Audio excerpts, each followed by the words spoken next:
one, there is a statistic that was issued by UBO still, that very database, that there is a category that was categorized under need.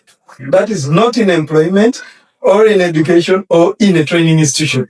That means they're redundant in the economy. But that statistics was over 50% of youth above the age of 20. Okay, now it means, and chances are high, people literally half of the youth, they are not in employment, meaning they are not tracked in employment, meaning they are in informal employment. Now, when we're talking about economic freedom, we also need to look at them. Now, it brings me to what Joram said, that the ease of doing business is so much key. But also for those who are employed, economic freedom comes in aspect of the rule of law, where the respect of contracts and the rights. Now, in the situation whereby I'm employed and I'm insecure on the job I'm on, that one also brings in the policy framework of ensuring I am certain, because when I am confident of where I am on, when the contracts are being obeyed, I can use the same contract and maybe get additional capital in terms of loans and the likes because I have a certain contract, okay? So economic freedom has a lot of policy frameworks to play around. It's not only about people being happy and enjoying the likes, but rather the policy landscape.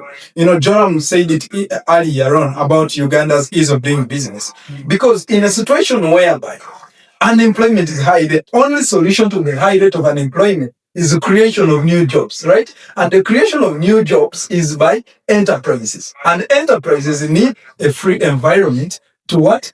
To come into the market. So logically, when you're talking about the economic freedom, it has translated largely to enterprise building, setup, sustainability, and scaling.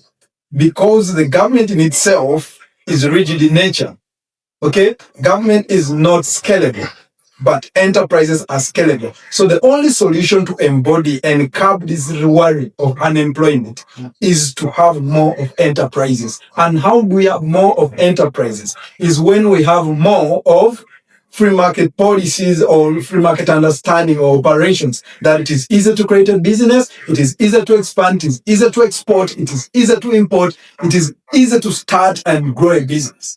That is what will create more opportunities, and it will consume these new skills, because with opportunities expanding, there is more demand for skills. A sign that there is no demand for skills is because there are no enterprises to accommodate these skills. And there is more production of skills. School is like, a kitchen.